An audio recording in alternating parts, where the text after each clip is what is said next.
Terima kasih buat kesempatan untuk hari ini saya boleh kembali menyampaikan kebenaran firman Tuhan.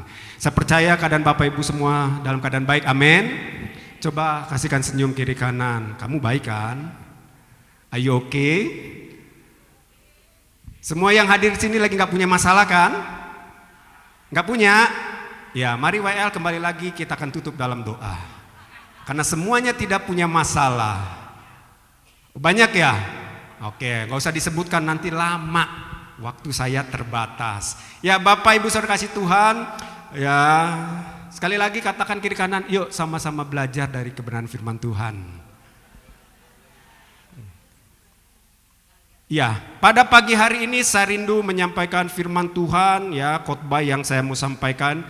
Ini saya dapat beberapa hari atau seminggu yang lalu ketika saya baca sebuah buku, sebuah renungan. Saya diberkati sekali dengan ayat firman Tuhan yang akan saya sampaikan pada pagi hari ini. Adapun judulnya saya beri judul tentang hati yang menggerakkan hati Tuhan. Apa Bapak Ibu Saudaraku? Hati yang menggerakkan hati Tuhan. Nah, kita akan belajar dari kitab Perjanjian Lama. Ya, saya berharap Bapak Ibu Saudara yang bawa Alkitabnya atau Alkitabnya, tolong hari ini fokus, kalau yang bawa Alkitab, fokus pada Alkitab. Amin. Biarkan kalau ada cuan yang masuk lewat WA, nanti saja dibukanya. Amin. Kita fokus pada firman Tuhan. Saya berharap Bapak Ibu Saudara datang ke tempat ini, engkau kembali tidak sia-sia. Engkau dapat kebenaran firman Tuhan. Karena tadi doanya, kita siap diajar, kita siap diubahkan, kita siap dibentuk, kita siap disembuhkan. Oleh siapa? Oleh kebenaran firman dari Tuhan Yesus. Kita belajar dari Perjanjian Lama di dalam kitab 1 Samuel, ya, dari seorang tokoh wanita. Nggak apa-apa ya, kaum pria, kaum bapak-bapak, kita belajar dari seorang wanita. Yang bapak-bapak, yang laki-laki tulen, angkat tangannya. Yang bapak-bapak, laki-laki tulen, angkat tangannya. Ya. Nggak ada salahnya kita belajar dari seorang wanita. Kenapa saya bilang angkat tangannya? Karena saya lihat di sini banyak yang satu bangsa, satu tanah air, satu suku dengan saya.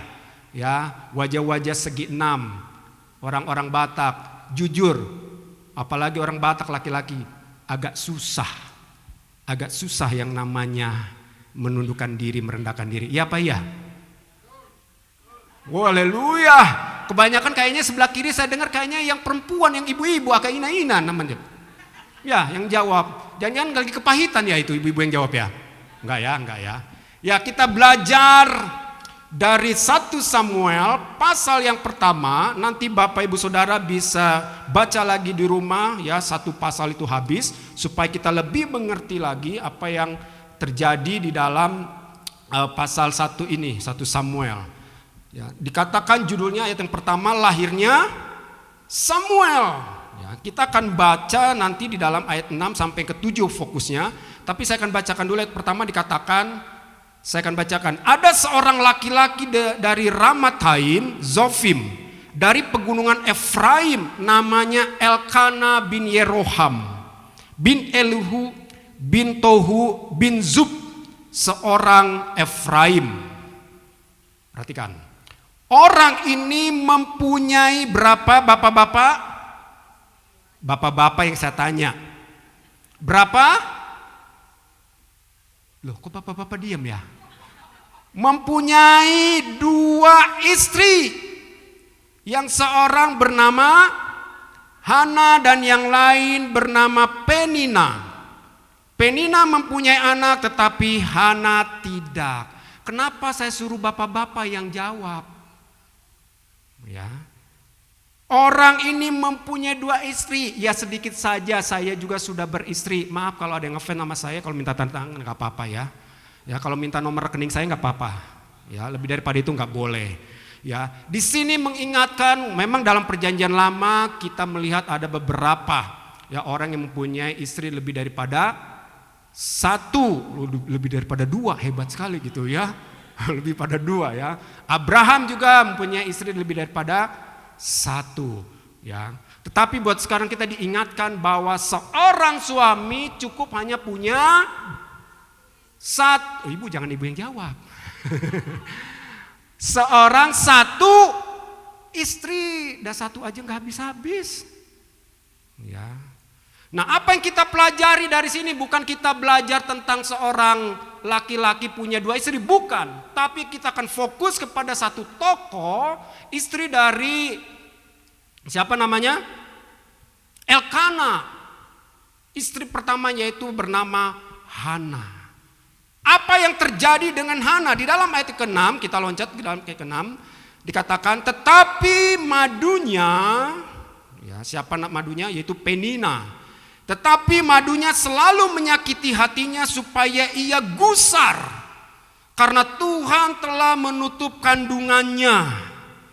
Ayat yang ke-7, demikianlah terjadi dari tahun ke tahun. Setiap kali Hana pergi ke rumah Tuhan, Penina menyakiti hati Hana sehingga ia menangis dan tidak mau makan. Coba Bapak Ibu Saudara, kita beberapa detik ya kita bayangkan bagaimana perasaan seorang wanita, hai bapak-bapak, hai para suami, bagaimana perasaan Hana, ya. Alkitab mengatakan apa di dalam ayat ke-7? Dari tahun ke tahun, year by year, dari tahun ke tahun loh, nggak tahu berapa lama. Apa yang dialami oleh Hana? Alkitab mencatat bahwa madunya menyakiti dia.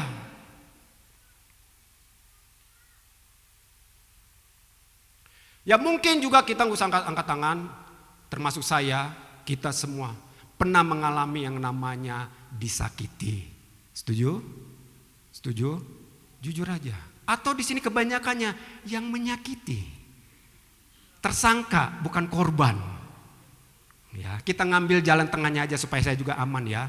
Kita semua pasti pernah mengalami yang namanya disakiti, diperlakukan tidak baik, diperlakukan tidak adil, diperlakukan senonoh, diperlakukan direndahkan dan sebagainya. Pasti kita pernah mengalami, baik di dalam rumah tangga kita, di dalam lingkungan kerja kita, di dalam pergaulan kita, kita pernah mengalami yang namanya disakiti, direndahkan, gak dianggap. Pasti semua orang pernah ngalamin. Bahkan lebih saya persempit lagi, kita pernah mengalami yang namanya disakiti, direndahkan dan sebagainya. Ya, sangat sakit sekali dalam kehidupan kita. Saya berharap gak ada, tapi siapa tahu ada di sini. Ya mungkin masih ada engkau yang mengalami disakiti, engkau masih belum bisa mengampuni, engkau masih belum pulih. Ya, dan dikatakan Hana, kalau sekarang bisa dikatakan seorang pelayan Tuhan, karena lihat dikatakan setiap kali ayat ke-7, Hana pergi ke rumah Tuhan. Penina menyakiti, mungkin, ya, ketika Hana pergi mau ke rumah Tuhan. Madunya bilang, ya ke rumah Tuhan terus, doa kamu gak dijawab. Ya masih ke rumah Tuhan, ya rajin pelayanan, ya rajin ibadah, hidupmu aja belum dipulihkan. Ya ke gereja, pakaian aja masih kayak gitu, ya masih miskin dan sebagainya. Mungkin ada di antara Bapak Ibu seperti kayak gitu. Ketika engkau pergi ke rumah Tuhan, engkau mau berangkat ke rumah Tuhan, engkau mau beribadah, ada orang yang menyakitimu. Saya mau katakan saudara tidak sendiri, karena Hana pun sudah mengalami. Ya, ini yang dialami oleh Hana. Nah, yang perlu kita lihat adalah Bapak Ibu sekasih Tuhan, sakit, disakiti itu pasti yang disakiti apa? Bukan fisik kita loh, tapi apa? Hati. Makanya ada lagu sakitnya tuh ngalamin ya. Hati yang disakiti. Bapak Ibu Saudara kasih Tuhan, menurut saya, maaf kalau saya salah, kalau hati kita udah disakiti, itu akan berpengaruh kepada tubuh jasmani kita. Ya Pak ya. Sekalipun tubuhmu sakit, tapi kalau hatimu nggak tersakiti, hatimu bersih, itu tidak akan berpengaruh. Tapi kalau sudah hati, susah ngobatinya. Mau pakai betadine, teu nyambung. Mau pakai apa? Pakai rempah-rempah yang enggak. Ini susah, enggak gampang. Kenapa ada orang sakit kanker? Ya, itu bermula dari hati. Nah itu juga yang dialami oleh Hana. Yang kita perlu perhatikan adalah Bapak Ibu sekalian Tuhan. Bagaimana next slide-nya? Respon hati kita. Respon hati itu jauh lebih penting daripada situasi yang kita alamin. Maksudnya apa Pak Pendeta? Saya meyakini kalau respon hatimu buruk, maka langkah hidupmu pun akan buruk. Kalau respon hatimu buruk, maka sikapmu terhadap keadaan pun akan negatif. Kalau hatimu responnya buruk, maka sikap hatimu juga akan buruk sama Tuhan. Kita akan mudah menyalahkan Tuhan. Saya percaya walaupun tidak dicatat, ini yang dialami oleh Hana dan dia ya memperhatikan bagaimana respon hatinya kepada Tuhan. Dan saya melihat dari saya baca, ini saya sedang baca juga nih 1 Samuel ya, bahwa respon hati dia benar di hadapan Tuhan. Sehingga saudara nanti bisa lihat sebahasa. Saya melihat bahwa Hana tidak menyalahkan Tuhan. Kembali saya katakan, respon hati kita menentukan sikap kita, respek kita kepada Tuhan. Jadi sangat penting apalagi di situasi zaman sekarang ini keadaan susah. Ya, saya ingat pada bulan April pertemuan pengerja Pak Niko bilang seperti ini, bahwa tahun 2025 ya, berbicara tentang tahun 2025, keadaan itu sangat-sangat tidak baik. Akan terjadi yang namanya bencana, akan terjadi namanya krisis lebih lagi. Kita semua tahu, ya kan, masih terus berlanjut perang tarif ya. Indonesia kena lagi gara-gara ikut kelompok BRICS. Ya, kena pajak berapa? 32%. Saya percaya juga Bapak Ibu Saudara engkau yang berusaha mungkin merasakan. Setuju enggak? Mau begini, yang mau ekspor, mikir lagi, susah lagi, pajak lagi dan sebagainya. Nah keadaan ini saya mengingatkan Bapak Ibu Saudara yang kasih Tuhan. Kita tetap harus bersama dengan Tuhan jaga hati kita. Jangan karena kita dengar atau memang kita lihat keadaan ekonomi sedang tidak baik, jangan sampai hati kita menjadi ciut. Amin. Jangan sampai hati kita menjadi tawar. Burung pipit di udara siapa yang pelihara? Bunga bakung di ladang siapa yang pelihara? Ibu-ibu siapa yang dandanin? Suami. Ya bercanda ya. Kalau burung pipit di udara Tuhan pelihara, bunga bakung Tuhan dandani. Sekalipun keadaan tidak baik, percayalah bagi orang yang terus berharap sama Tuhan, Tuhan pelihara. Yang penting hatimu. Saya diberkati dengan pujian lagu-lagu yang saya percaya itu mungkin yang Tuhan taruh dalam hati worship leader. Intinya saya menangkap lagu-lagu pujian tadi yang dinaikkan, mengajak setiap kita untuk tetap bersuka cita. Tetap percaya bahwa Allah kita Allah yang besar. Amin. Dia lebih besar dari masalah yang ada di sekeliling kita. Nah kita akan belajar. Ada 3 hal yang akan kita pelajari dari sikap Hana, dari respon hatinya. Ya, yang pertama,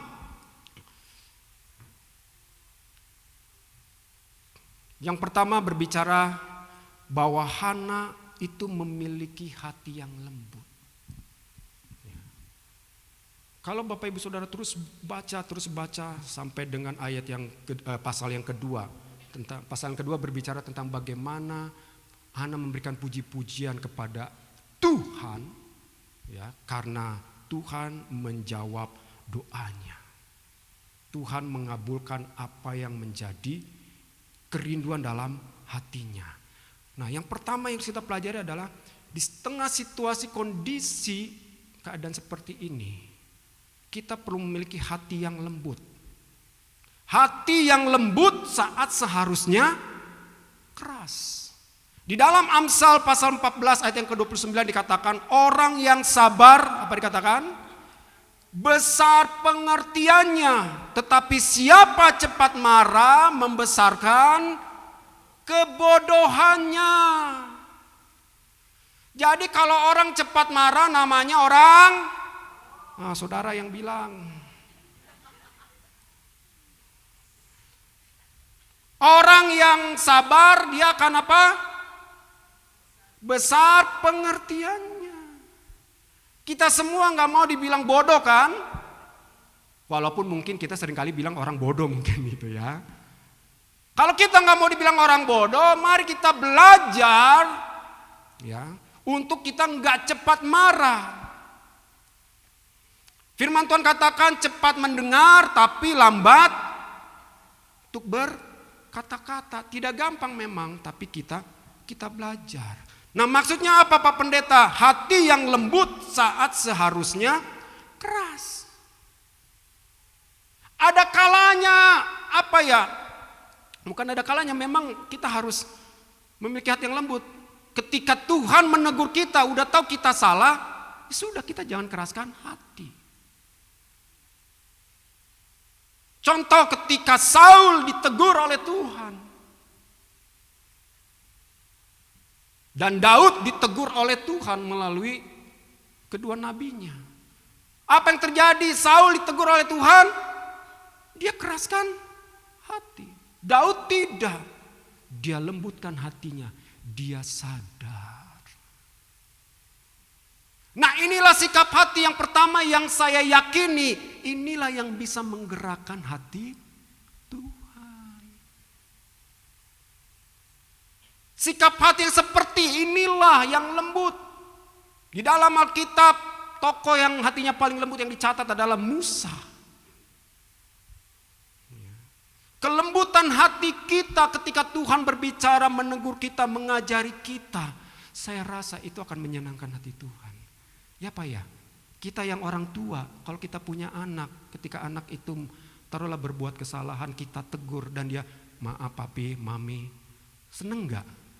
Langsung hati ini luluh kan? Ya kan? Demikian juga dengan Tuhan. Inilah sikap hati yang dimiliki oleh Hana. Yang kedua, sikap hati seperti apa yang bisa menggerakkan hati Tuhan? Yang kedua dikatakan, hati yang berharap saat seharusnya putus harap. Di dalam 1 Samuel 1 tadi saya akan bacakan bagi Bapak Ibu Saudara, ayat yang ke-9 dikatakan, pada suatu kali setelah mereka makan dan minum di Silo, ya, berdirilah Hana sedang Imam Eli duduk di kursi dekat tiang pintu bait suci Tuhan. Dan dengan hati pedih ia berdoa kepada Tuhan sambil menangis terseduh-seduh. Tahu kan Bapak Ibu Saudaraku, kenapa seorang terutama wanita? Coba bantu saya jawab ya. Kalau seorang wanita berdoa, menangis sampai terseduh-seduh, itu udah seperti apa sih perasaannya? Sakit, terlalu sakit, hancur dalam sekali kan? Kalau di kita orang Batak, itu namanya ngamarandung-ngandung. Dalam sekali keluar. Mungkin sambil doa udah nggak bisa lagi. Nah kita bisa bayangkan kan? Tapi lihat di dalam doanya Hana, adakah dia menyalahkan Tuhan? Kemudian di dalam ayat ke-11, bernazarlah ia, yaitu Hana. Katanya, Tuhan semesta alam, jika sungguh-sungguh engkau memperhatikan sengsara hambamu ini dan mengingat kepadaku dan tidak melupakan hambamu ini. Sampai sini gak ada kan dia menyalahkan Tuhan kan? Karena respon hatinya benar. Dia tahu siapa Allah yang dia sembah. Gak mungkin mengasihkan sesuatu yang buruk di dalam kehidupannya. Terus dikatakan apa lagi? Dan mengingat kepadaku dan tidak melupakan hambamu ini, tetapi memberikan kepada hambamu ini seorang anak laki-laki, maka aku akan memberikan dia kepada Tuhan untuk seumur hidupnya, dan pisau cukur tidak akan menyentuh kepalanya. Dia bernazar, Tuhan kalau kau kasih, Dan yang kau kasih itu, anak itu, aku akan kembalikan lagi kepadamu. Ini ada rahasia yang saya dapat. Makanya poin yang kedua, hati yang bisa menggerakkan hati Tuhan, yaitu apa? Hati yang berharap saat seharusnya putus harap. Tetap punya pengharapan. Saya percaya sekalipun itu jalannya sempit, sekalipun itu secara mata jasmani kita kayaknya sulit, saya sangat percaya tetap masih ada celah atau pintu yang Tuhan bisa buka. God will make a way where there seems to be no way. Saudara tahu lah lagu itu kan? Tuhan akan buka jalan, Tuhan akan buat jalan. Saat mungkin secara mata jasmani kita, there is no way, tidak ada jalan lagi. Kayaknya enggak deh, enggak mungkin deh. Terpercayalah. Yang penting adalah jangan hilang pengharapanmu kepada Tuhan. Karena Alkitab yang katakan dan yang catat, bukan saya yang katakan, pengharapanmu yang kau taruh, pengharapanmu kepada Tuhan tidak akan pernah sia-sia, tidak akan pernah mengecewakan. Itulah yang terjadi dalam diri Hana. Dia terus berharap kepada Tuhan. Dan pengharapannya tidak pernah putus, Bapak Ibu Saudara kasih Tuhan. Yakinilah kalau pengharapanmu, doamu itu sesuai dengan kehendak Tuhan, pasti Tuhan akan jawab. Saya pernah sampaikan, karena di dalam dunia ini ada dua waktu. Ada yang namanya Kronos, ada yang namanya Kairos. Kronos itu waktunya kita, tapi Kairos itu waktunya Tuhan. Kronosnya kita harus mengikuti Kairosnya. Enggak bisa Kairos harus mengikuti Kronos. Enggak bisa Tuhan mengikuti kita.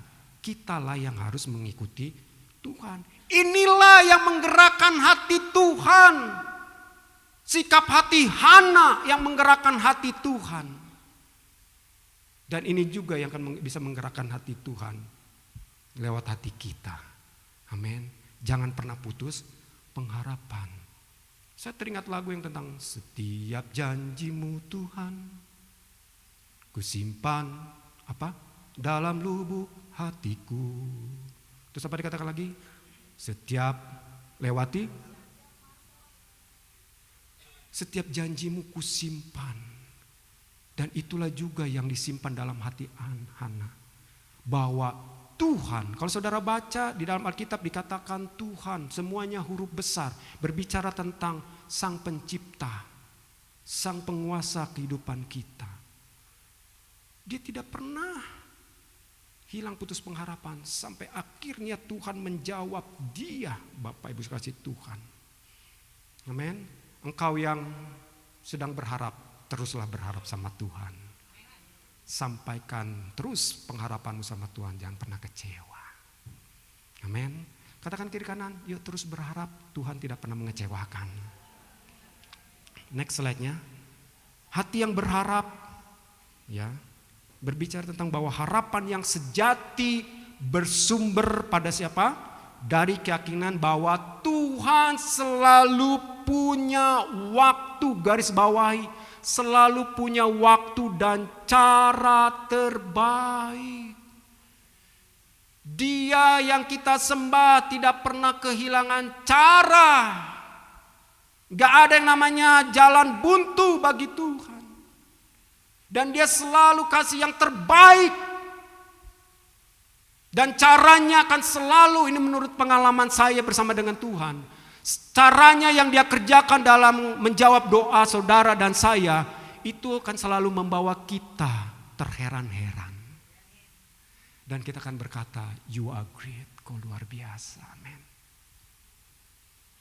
Waktu dan cara yang terbaik, bahkan ketika situasi berkata sebaliknya. Saudara bangga punya Allah yang kita sembah dalam nama Tuhan Yesus? Amin. Engkau harus berbangga karena dia punya cara yang luar biasa dan caranya selalu ajaib. Yang ketiga, saya tidak akan perpanjang.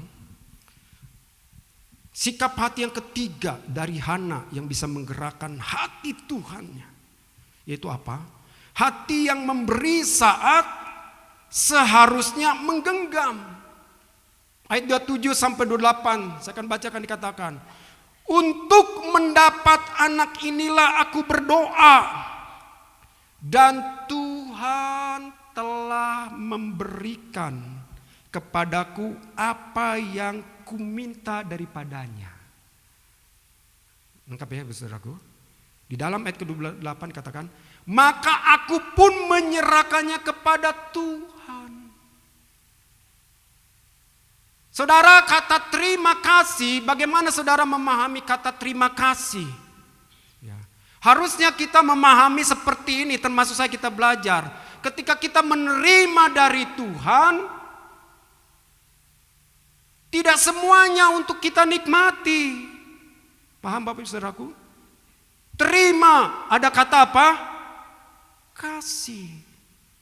Firman Tuhan katakan, Bapak Ibu Saudara kasih Tuhan, di dalam berkat yang kita terima ada yang namanya benih. Ada yang namanya roti. Roti itu berbicara tentang yang kita terima, yang kita makan menjadi milik kita. Tapi ada namanya benih.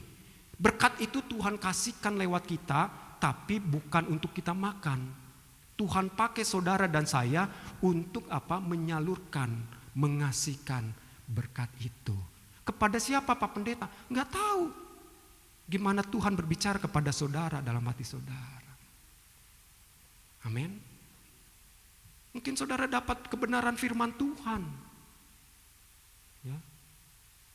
Mungkin firman itu setelah berbicara kepada kita, Tuhan bilang kasihkan ini kepada si ini. Dengan firman ini maka dia akan dikuatkan. Entah saudara dapat berkat materi. Makanya belajar Bapak Ibu Saudara, tidak semua berkat itu buat kita Tuhan, ini roti atau benih. Ya, kalau ini roti, saudara berhak untuk memakannya. Tapi kalau benih, jangan. Berarti itu harus disalurkan. Nah itulah yang dialami oleh Hana. Ketika Tuhan menjawab doanya dan akhirnya Tuhan mengabulkannya, Hana berkata apa? Aku akan kembalikan, berikan dia pada Engkau Tuhan. Saya sering menyampaikan begini Bapak Ibu kasih Tuhan. Ketika saya di kedukaan ngubur orang, saya selalu bilang begini, bahwa hidup kita suami istri, seorang istri, hidupmu bukan milik suami sepenuhnya. Demikian juga seorang suami bukan milik istri sepenuhnya. Memang Alkitab katakan orang yang sudah diberkati bukan lagi menjadi dua, sudah menjadi satu. Tapi kehidupan kita sepenuhnya milik Tuhan. Anak-anak kita pun juga. Makanya Ayub berkata Tuhan yang memberi, Tuhan yang mengambil. Artinya bahwa enggak semuanya kita harus genggam. Ada kalanya kita harus lepaskan. Gitu loh. Enggak semuanya harus kita nikmati. Ada kalanya itu orang lain yang menikmati. Ada kalanya cuma numpang lewat dalam kehidupan kita. Ya Tuhan pakai kita. Mungkin aja Tuhan lihat kita, apakah hati kita condong pada berkat itu apa enggak. Amin ya. Sikap hati seperti ini saya meyakini inilah yang disukakan oleh Tuhan. Dan ini akan senantiasa menggerakkan hati Tuhan. Ketika engkau berdoa Tuhan, mungkin cuma bilang gini, ini loh Tuhan, lagi butuh ini loh Tuhan, ini. Karena Tuhan lihat sikap hati saudara yang enggak, orang bilang apa ya, enggak maruk itu ya. Terus bilang Tuhan tidak akan tunda-tunda. Dia berani mempercayakan kepada saudara. Amin. 3 hal ini Bapak Ibu Saudara kasih Tuhan, saya undang imam musik maju ke depan. Musik leader. Di dalam 1 Samuel yang slide yang terakhir. Hati yang memberi saat seharusnya menggenggam. Memberi saat seharusnya menggenggam adalah bentuk persembahan. Bentuk penyembahan yang paling dalam. Saat kita melepaskan sesuatu yang sangat berharga karena kita percaya Tuhan apa? Jauh lebih berharga. Saudara mau berkatnya atau mau sumber berkatnya? Kalau mau berkatnya aja itu bisa terbatas. Tapi kalau kita pegang, kita memiliki sumber berkatnya, maka unlimited, tidak terbatas. Amin. Amin. Ayo belajar. Tolong bantu saya worship leader lagu yang tadi. Ya. 3 sikap hati yang menggerakkan hati Tuhan. Yang pertama apa? Kita belajar untuk memiliki hati yang lembut saat seharusnya keras. Enggak usah ngotot-ngototan sama Tuhan. Enggak usah bela diri sama Tuhan. Yang kedua, hati yang berharap saat seharusnya putus harap. Terus aja berharap. Yang ketiga, hati yang memberi saat seharusnya menggenggam. Enggak semua berkat yang kita terima itu adalah roti. Bisa jadi ada benih di dalam berkat yang kita terima, yang harus kita bagikan, yang harus kita lepaskan kepada orang-orang yang Tuhan gerakan dalam hati kita. Amin. Mari kita